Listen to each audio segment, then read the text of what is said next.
ચાલુ રહ્યું।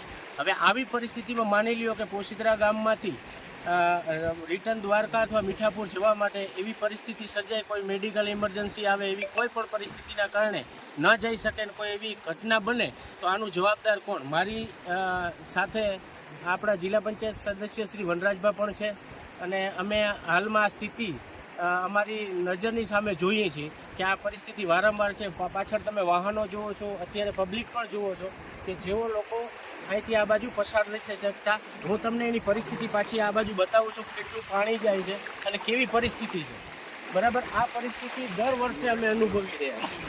તો મારી સરકારશ્રીને અને ઉચ્ચ કક્ષાના અધિકારીઓશ્રીને રજૂઆત છે કે આ રજૂઆતને ધ્યાનમાં લઈ અને વહેલી તકે આ પુલને ઊંચો લેવામાં આવે, જેથી આ ગામની કનેક્ટિવિટી કાયમી ધોરણે ચાલુ રહે।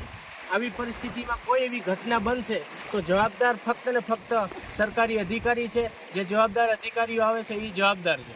તો મારી વિનંતી છે, હાલમાં આ પરિસ્થિતિ જોવો છો, હજી વરસાદ વધશે તો આ બેવડી પરિસ્થિતિ વધારે ગંભીર થવાની છે, બરાબર। કોઈ અધિકારી હજી સુધી અહીંયા કોઈ નિરીક્ષણ કરવા આવેલ નથી। અત્યારે પોશીદરાની તમામ કનેક્ટિવિટી બંધ છે।